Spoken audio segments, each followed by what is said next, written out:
Queridos irmãos de Ideal, dos NEPs do Estado de São Paulo, sou Marlene Sintressado, do NEP Maria de Nazaré, do Grupo Espírita Luz e Amor da cidade de Franca.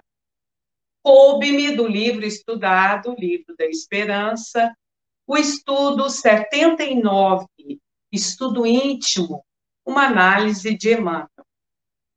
Ide, porém, e aprendei o que significa.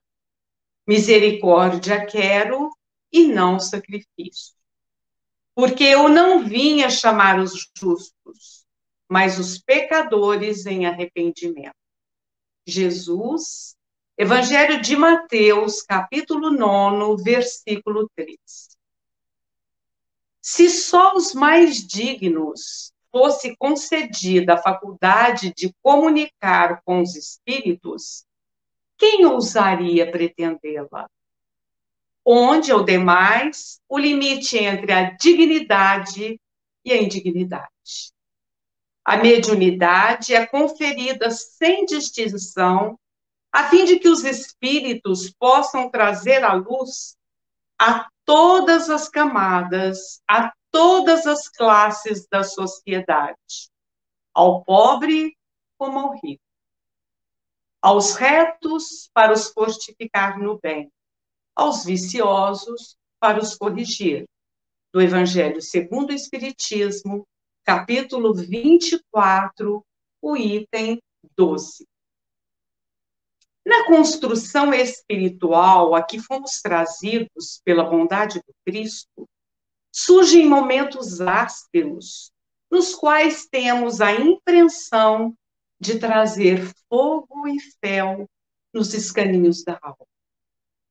Não mais entraves decorrentes de calúnia e perseguição, mas sim desgosto e inconformidade a se levantarem de nós contra nós. Insatisfação, arrependimento tardio, autopiedade. Em muitas ocasiões, desertamos do bem quando se fazia imprescindível demonstrá-lo. Falhamos ou distraímos-nos no momento preciso de vigiar ou vencer. E sentimos-nos deprimidos, arrasados. Mesmo assim, urge não perder tempo com lamentações improfícuas. Claro que não nos compete descambar na irresponsabilidade. Mera obrigação analisar os nossos atos, examinar a consciência, meditar, discernir. Entretanto, é forçoso cultivar desassombro e serenidade constantes para retificar-nos sempre, adestrando infatigável paciência, até mesmo para conosco, nas provações que nos corrijam ou humilhem, agradecendo-as por lições. Muitas vezes, perguntamos-nos por que teremos sido convocados à obra do Evangelho se, por enquanto, somos portadores de numerosas fraquezas e moléstias morais. Contudo, vale considerar que assim sucede justamente por isso, porquanto Jesus declarou francamente não ter vindo à Terra para reabilitar os sãos. Críticos do mundo indagarão igualmente que diferença fazem para nós as teorias de cura espiritual e as diligências pela sublimação íntima se estamos estropiados da alma, tanto agora quanto ontem. Podemos, entretanto, responder esperançosos e otimistas que há muita diferença, de vez que no passado éramos doentes insensatos, agravando inconscientemente os nossos males, enquanto que hoje Conhecemos as nossas enfermidades, tratando-as com atenção e empenhando-nos incessantemente em fugir delas. Olha que texto belíssimo, né? Como todos dessa obra e como todos do nosso querido benfeitor Emmanuel. Claro que ele vai fazer uma intertextualidade. Contexto de Jesus, contexto de Kardec. No texto de Jesus, nós vamos ver que o grande mestre, ele dividia a mesa, ele dividia a refeição com os pecadores. E foi questionado, então, por aqueles que queriam sempre buscar algo para criticá-lo. E aí, os fariseus reconhecem, então, que o mestre estava fazendo algo que, na opinião deles, não deveria ser feito. Ora, por que os fariseus enxergavam naqueles que dividiam com o mestre a refeição como pecadores? Porque eles também eram pecadores. Nós só enxergamos no outro aquilo que temos em nós. E é o que o mestre responde. Eu não vim para os sãos. Eu vim para aqueles que precisam do meu olhar, do meu carinho, da minha atenção. Olha que maravilha, né? Porque é evidente, se Jesus é o coordenador do nosso planeta, né, que é o nosso irmão maior, que teve a incumbença do Pai Celestial para acolher todos os seus irmãos em erro, ele vai dividir os seus momentos mais importantes com esses mesmos irmãos. Kardec, então, ele vai pensar deste texto do Evangelho, ele vai jogar a sua lente sobre a mediunidade. Vai trazer o seguinte questionamento: todos os médiuns são espíritos elevados? Todos os médiuns são missionários? Não, claro que não. A grande maioria daqueles que detêm a mediunidade são os enfermos da alma, são os doentes, são aqueles que precisam do medicamento. Ora, como assim? Como uma pessoa enferma vai exercer a mediunidade?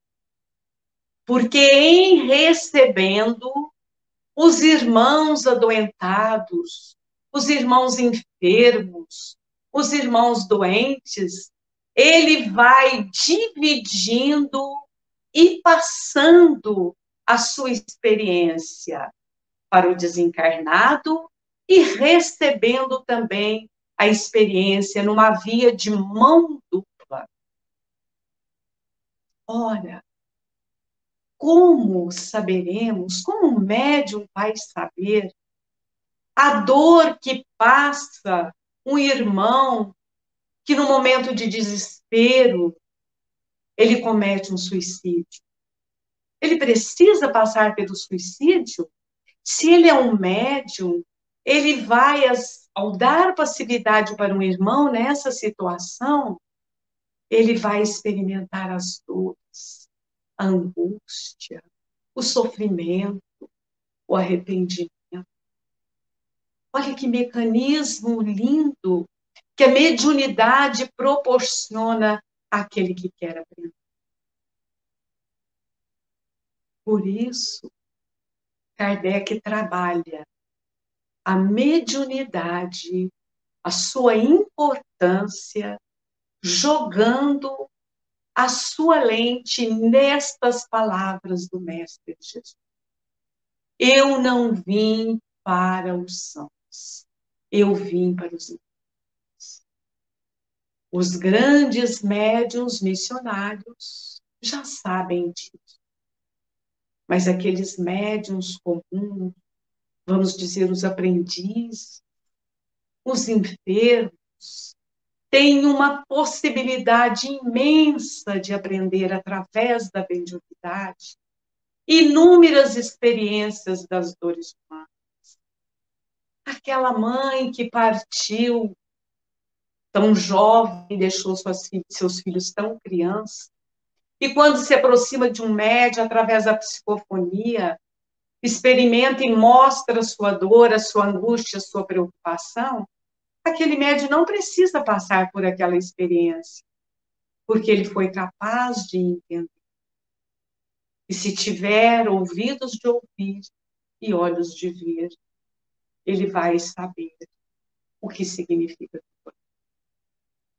Emmanuel, então, traz para nós neste texto, que ele denomina de estudo íntimo, e aí nós vamos entender por que ele dá este título.